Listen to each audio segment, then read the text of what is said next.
sebagai pribadi saya hari ini mencalonkan di Batu. Kenapa? Hakikat berpartai itu kan pengen, artinya untuk mendapatkan kekuasaan. Kekuasaan berakhir, tujuan akhirnya adalah untuk membangun kesejahteraan. Maka pikiran besar saya adalah bagaimana kami ini bisa mensinergikan. Nah, gitu toh, tiga sosok pemimpin di Malang Raya ini menjadi satu kesatuan yang bagus. Karena membangun Malang ini tidak bisa ego sektoral. Malang, Kabupaten, Kota Malang dan Kota Batu. Pada saat pemimpinnya ini sevisi sepandangan, gitu ya, punya alur pikir yang sama, saya pikir kan bagaimana membangun kebersamaan Malang Raya ini akan cepat. Hai Tribuners, kembali lagi bersama saya Budi Akbar di acara Malang Live, Mata Lokal Memilih.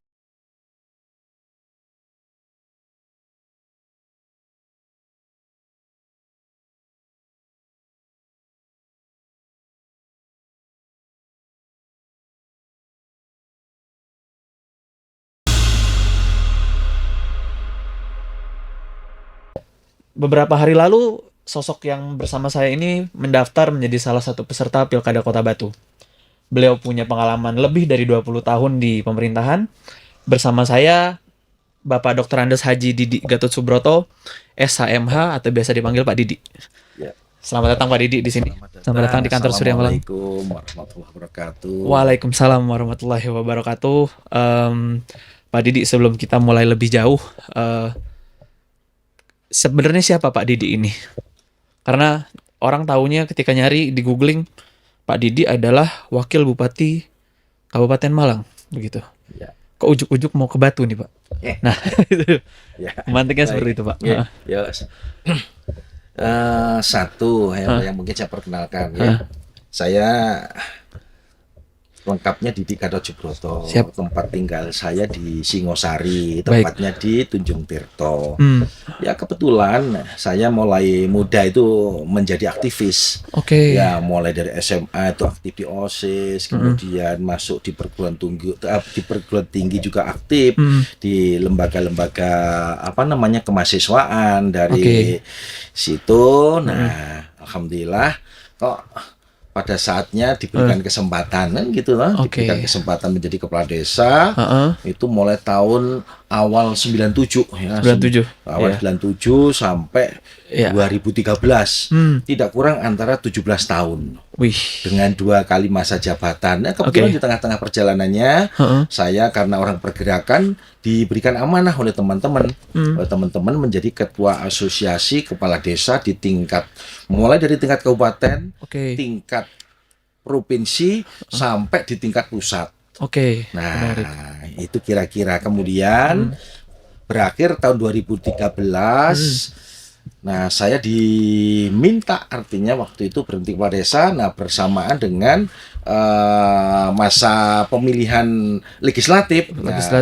Akhirnya dari berbagai teman-teman yang mengajak kami, akhirnya waktu itu saya memberikan keputusan memilih melalui jalur Partai Demokrasi Indonesia Perjuangan atau dikenal dengan PDI Perjuangan. Nah, akhirnya saya masuk pada kontestasi Pileg. Alhamdulillah yang pertama 2014, 2019 saya terpilih. Nah, dengan proses ya 2,5 tahun pertama saya menjadi anggota, kemudian 2,5 tahun berikutnya saya diberikan amanah oleh partai memimpin ketua komisi 1. Nah, itu kemudian berakhir 2019, proses politik berlangsung kembali, pemilihan. Nah, saya untuk yang berikutnya saya diberikan amanah kembali oleh DPP partai, diberikan kepercayaan menjadi ketua DPC PDI Perjuangan Kabupaten Malang. Mulai tahun 2019, insya Allah sampai sekarang. Dan 2019 saya terpilih kembali untuk DPR yang kedua. Karena kami ini diberikan amanah sebagai ketua DPC, nah ex officio saya diberikan kepercayaan juga oleh partai diminta atau ditunjuk sebagai ketua DPRD Kabupaten Malang. Oke. Itu 1 tahun berjalan. Jalan. Begitu Oke. kira-kira. Berarti kalau bisa disimpulkan berangkat dari kepala desa, lalu jadi dari DPRD 2 periode, Ya, lalu menjadi bupati. ya wakil bupati. Wakil bupati. Ya. Mohon maaf. Nah, sebelum kita jauh lebih banyak bahas soal pemangku kebijakan atau soal kursi pemerintahan ini, Pak, tim kami juga beberapa kali riset juga soal Pak Didi, yang ternyata memang besar dan sekolah di Singosari dan juga Malang. Tercatat di SD Tunjung Sirto Singosari, Ya. terus SMP di SMPN 1 Singosari, Ya. lalu juga di SMA Taman Siswa. Ya. Yang menarik sebenarnya kenapa dari Singosari waktu itu ke Malang untuk sekolah di SMA Taman Siswa, Pak Didi? Iya. Ya, sebenarnya pada waktu itu kan gini, saya mulai dari SD, SMP, kemudian mengambil SMA, ya pilihan saja. Oh, pilihan saja. Ya pilihan saja. SMA, Taman Siswa, satu diantaranya kan di sana ada sesuatu kelebihan. Apa, Ada Pak? satu kelebihan diantaranya adalah bagaimana di sana ada pendidikan budi pekerti yang sebenarnya yang cukup luar biasa. Di zaman itu ya, Pak Ya, ya? di zaman itu ada Oke. pendidikan budi pekerti yang tidak diberikan di sekolah-sekolah lain. Oke. Nah, itu kira-kira sehingga orang tua waktu itu memberikan pilihan udah di Taman Siswa. Nah, Oke. kira-kira seperti itu. Nah, memang Taman Siswa kan belakangan SMA-nya cukup terpuruk ya, Pak Didi ya. Tanggapan jenengan soal ini bagaimana, Pak Didi? Ya tentunya karena satu turunnya sekolah-sekolah swasta itu kan dibarengi dengan angka natalitas. Oke. Yang pertama itu, yang kedua, pemerintah juga hari ini utamanya pemerintah sekarang banyak mendirikan sekolah-sekolah negeri. Oh, zaman itu nggak banyak sekolah negeri. Tidak banyak. Oke. Tidak banyak. Ada sekarang SMA, kemudian SMK. Nah, sementara angka kelahirannya Oke. Nggak begitu. angka kelahirannya ini berhasil pemerintah mampu menekan angka kelahiran, angka natalitas. Oke. Ini juga terjadi di seluruh SD sekarang. Oke. Hampir semua SD itu kan jumlah siswanya tidak terlalu banyak. Iya, Maka iya. ini kan menjadi problem bersama yang ke depan harus dicarikan solusi. Oke. Bagaimana kependidikan kita itu ya ini harus bisa secemerlang dulu, Iya, iya. sehingga high cost Iya. cost terkait perawatan, bagaimana pembiayaan sekolah, kemudian guru dan Iya, proses. iya, iya. Kalau pembelajaran sebenarnya aktif, lebih bagus. Oke. Tetapi kan high cost-nya menjadi lebih besar. Oke. Nah, dari lulus kuliah itu lanjut ke UMM, ambil ilmu kesejahteraan sosial, Ya. Pak Didi. Nah, dari situ sebenarnya jiwa-jiwa aktivis Pak Didi jalan juga ya. Ya. Dulu sempat bergabung sama apa aja, Pak Didi, Ya, kegiatannya? saya mulai di HMJ, Oke. mulai di Senat, kan Oke. begitu. Kemudian dengan organisasi-organisasi sosial lainnya di Oke. luar, kan Oke. gitu. Nah, kalau misalnya ilmu kesejahteraan sosial sebenarnya yang dulu dipelajari sama yang saat ini Pak Didi menjabat atau sehari-hari untuk pekerjaannya memang ada hubungannya atau tidak, Pak? Ya, yang namanya kesejahteraan itu kan sebenarnya bagaimana kita memberikan sebenarnya kita bisa menciptakan atau membuat ruang-ruang, Oke. membuat orang itu nyaman. Oke. Bagaimana membuat orang itu nyaman? Ya tentunya banyak teori. Nah, bagaimana ternyata setelah masuk di eksekutif, Oke. nah, ini bisa kita eksekusi. Oke, menarik. Karena kesejahteraan sosial kan memang instrumennya banyak ya, Pak ya. Ya. Panjang sekali gitu. Kita bicara sosial, agama, budaya, kesenjangan juga seperti itu. Ya. Nah, untuk lebih lanjutnya sebenarnya dari yang Pak Didi pelajari, lalu yang sampai hari ini Pak Didi terapkan dalam kepemerintahan, berapa banyak sebenarnya, berapa persen gitu Pak yang teraplikasi di pekerjaan sekarang gitu? Kalau seperti Sebenarnya ya hampir seluruh berseluruh. komponen kehidupan ini berakhir pada yang namanya kesejahteraan. Oke. Maka ya seluruh komponen kehidupan itu kan berakhir yang namanya sejahtera. Artinya sejahtera termasuk pada sisi spiritual. Spiritual itu di saat kita sudah bisa menghambakan diri kepada Tuhan dengan sebaik-baiknya, ada rasa nyaman pada diri kita bahwa sebenarnya kita kan sudah sampai di sana kalau menurut saya. Hampir semuanya. Berarti bukan cuma masalah fisik juga tapi spiritual juga. Iya. Ya? Sampai semua faktor itu jalan gitu. Iya. Nah, kita bicara masuk lagi soal pencalonan Pak Didi dari Bupati Malang ke Kota Batu nih. Ya. Nah, pendekatan yang diambil oleh Pak Didi kan lumayan cukup, dari Bupati ke Wali Kota yang dua daerahnya mungkin berbeda. Apa alasan utama Pak Didi tidak mencalonkan lagi di kabupaten, malah mencalonkannya di Kota Batu? Ya. Satu sebenarnya kan kalau ini kan panggilan.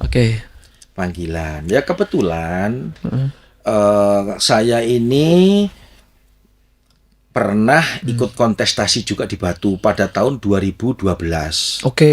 Nah, bersama-sama dengan waktu itu kontestasi wakil wali kota. Alhamdulillah waktu itu artinya yang mendapatkan rekomendasi adalah Mas Punjul. Nah, Mas Punjul masuk di sana, saya masih belum berkesempatan. Nah, saya diberikan kesempatan masuk masih kepala desa sampai 2014. Nah, 2014 saya baru bergabung secara resmi di partai, artinya masuk di fraksi PDI Perjuangan. Nah, bersamaan dengan itu, hari ini kan Batu itu kan pemerintahannya itu kan sudah berakhir, Bu Dewanti. Kebetulan Bu Dewanti karena beliau hari ini sudah terpilih gitu ya, menjadi anggota DPRD provinsi. Nah, ruang dan peluang itu ada. Saya karena menjadi bagian orang Batu, saya itu juga walaupun sebagai wakil bupati, saya itu menjadi bagian warga Batu. Saya punya rumah di Batu, artinya mulai tahun 2004 sampai sekarang, tepatnya di Desa Bulukerto, Kecamatan Bumi Haji, yaitu menjadi bagian panggilan, menjadi panggilan nurani. Ada sesuatu yang sebenarnya chemistry bagi saya gitu ya, tahun 2012 untuk kembali ikut berlaga dalam rangka melanjutkan program-program yang sudah dibangun baik oleh Pak Imam Kabul, dilanjutkan oleh Pak Edi Rumpoko, almarhum, kemudian dilanjutkan Bu Dewanti. Nah, ini yang ingin kita lanjutkan.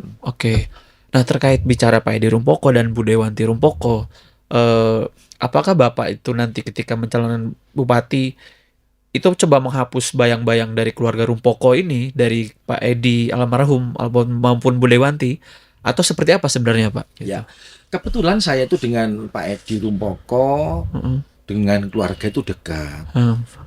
Sejak beliau menjabat atau bahkan sebelum beliau menjabat, saya itu menjadi bagian satu keluarga besar melalui keluarga pemuda Pancasila.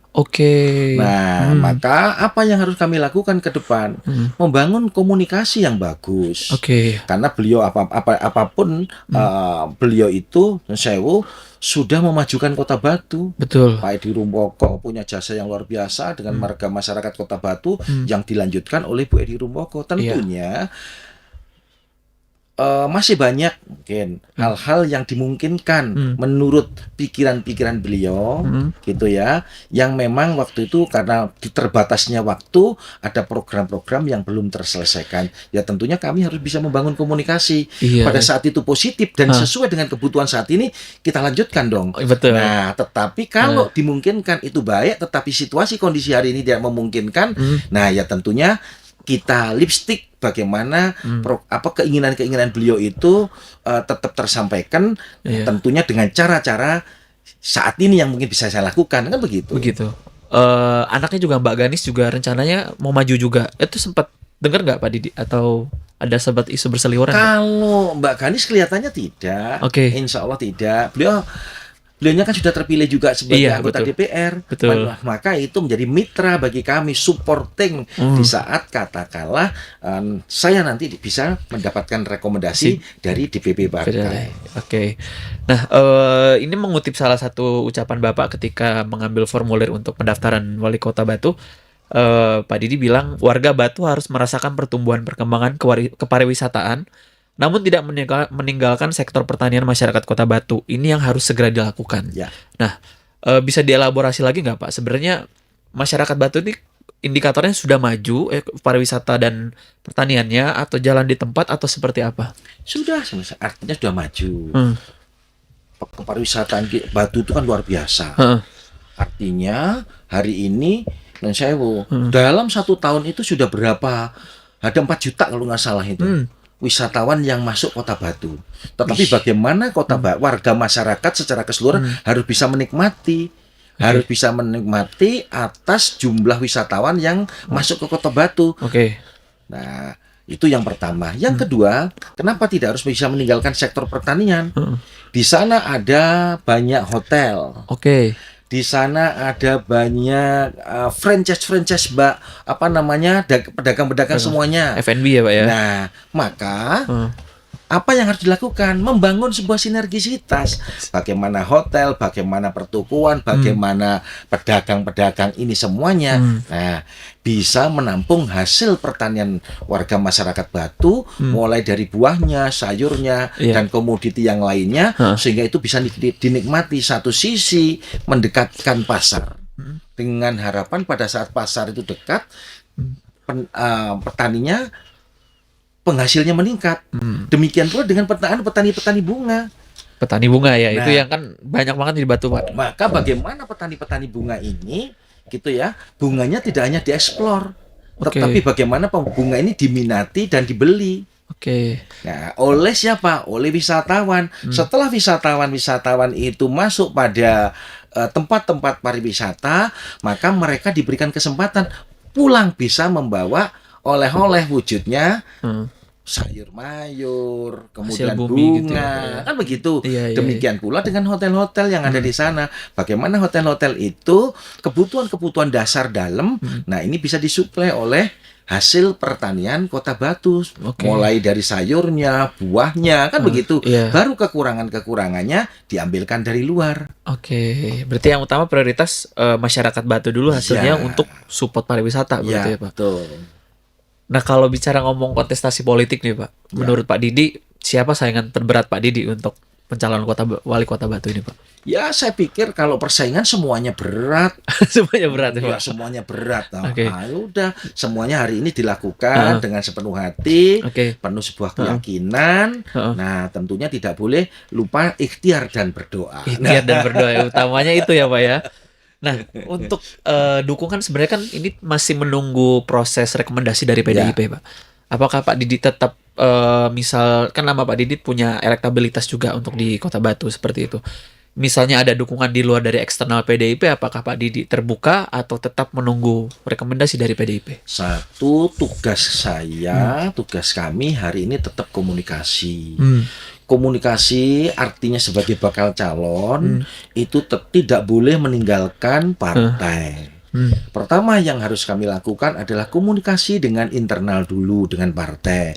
Kemudian yang kedua berkomunikasi dengan eksternal. Kepada siapa? Seluruh partai yang ada di Batu. Hari ini kalau di Batu itu, mohon maaf, yang berkesempatan untuk mencalonkan bisa PKB punya 6 kursi, PDI 6 kursi, tetapi pimpinan sekarang didapatkan oleh teman-teman PKB karena ada selisih sedikit. Kemudian yang kedua, yang ketiga kita punya Golkar, sahabat-sahabat Golkar, ada Gerindra, ada Nasdem dan Demokrat. Termasuk PKS. Nah, maka secara keseluruhan kewajiban kami komunikasi. Jalinan komunikasi ini di dalam rangka untuk memperkuat dukungan. Nah, besar harapan kami bagaimana kan begitu toh partai-partai yang di luar PDI Perjuangan nanti bisa berkoalisi dengan kami sehingga pada saat kita bisa bergabung enak untuk membangunnya. Karena semuanya dalam sinergitas yang sama gitu ya Pak ya. Seperti yang saya lakukan pada saat mencalonkan di Malang bersama-sama Pak Bupati, Pak Sanusi, Sandi didukung oleh banyak partai, kan asik akhirnya. Iya, semuanya bisa jalan gitu ya. Bisa jalan. Nah, tanggapan kan Pak Didi ini maju di Kota Batu. Tanggapan Pak Sanusi soal Pak Didi nyalon di Batu gimana nih Pak? Kami berdua ini kan sudah mengaku sebagai kakak adik, Oke. maka kita harus saling memberikan support. Oke. Dalam kapasitas saya sebagai ketua DPC, saya tetap bagaimana harus memenangkan PDI Perjuangan di Kabupaten Malang, bisa duduk sebagai pemimpin eksekutifnya, bisa Oke. memenangkan Kabupaten Malang. Siapapun nanti yang akan direkomendasi oleh DPP partai. Itu yang pertama. Dengan tidak meninggalkan kewajiban-kewajiban. Oke. Sebagai wakil bupati, saya terus mengikuti karena pemimpin tidak ada pemimpin kembar, matahari tidak ada kembar. Tidak boleh Saya dua, tetap akan terus mendampingi Pak Bupati sampai akhir pemerintahan. Kapan akhir pemerintahan kami? 25 pada tanggal 31 Desember 2024 ini. Oke. Nah, walaupun kemarin kita mengajukan ke MK, alhamdulillah itu diterima. Nah, berakhirnya kapan? Menunggu sampai batas pelantikan berlangsung. Oke. Itu. Kemudian yang ketiga, sebagai pribadi saya hari ini mencalonkan di Batu. Kenapa? Hakikat berpartai itu kan pengen, artinya untuk mendapatkan kekuasaan. Iya. Kekuasaan berakhir, tujuan akhirnya adalah untuk membangun kesejahteraan. Oke. Maka pikiran besar saya adalah bagaimana kami ini bisa mensinergikan. Nah, gitu toh, tiga sosok pemimpin di Malang Raya ini menjadi satu kesatuan yang bagus. Oke. Karena membangun Malang ini tidak bisa ego sektoral. Oke. Malang, Kabupaten, Kota Malang, Malang. dan Kota Batu. Iya. Pada saat pemimpinnya ini sevisi sepandangan, gitu ya, punya alur pikir yang sama, saya pikir kan bagaimana membangun kebersamaan Malang Raya ini akan cepat. Iya. Akan cepat berhasil, akan cepat untuk mendapatkan keberhasilannya. Iya, Nah, iya, gitu iya. kira-kira. Nah, itu juga yang jadi salah satu indikator ya Pak ya. Karena kan pasti ada tantangannya juga ke depan Ya. gitu ya. Menurut Pak Didi, baik dari soal sinergitas Malang Raya, baik kota, kabupaten Malang, dan Batu, tantangan ke depannya yang berat itu apa Pak? Tantangan ke depan ini adalah pertumbuhan dan perkembangan digitalisasi. Oke. Ini yang paling berat. Maka kita dituntut untuk melakukan itu. Artinya melakukan percepatan. Pertama ke dalam diri sendiri. Nah, pemimpin ke depan ini harus paham melek dengan digital. Oke. Kalau tidak, pasti kita akan ketinggalan. Nah, karena melalui digital itu kita bisa melakukan percepatan dari semua aspek pemerintahan. Kita bisa jauh tetapi menjadi dekat. Dekat menjadi jauh. Jauh. Itu sebenarnya digital kuncinya. Digital Itu yang kuncinya. pertama. Yang kedua, yang paling utama lagi adalah tantangan adalah mengendalikan hawa nafsu. Mengendalikan hawa nafsu. Kenapa tuh, Iya, Pak? itu tantangan yang paling utama. Oke. Pemimpin itu terkadang seringkali kita kan manusia. Iya.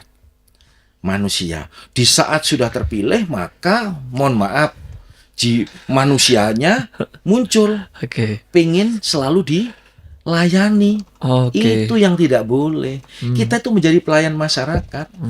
Maka apa yang harus kita lakukan? Ya, tentunya bekerja Oke. dengan ikhlas, bekerja dengan sungguh-sungguh. Masyarakat adalah menjadi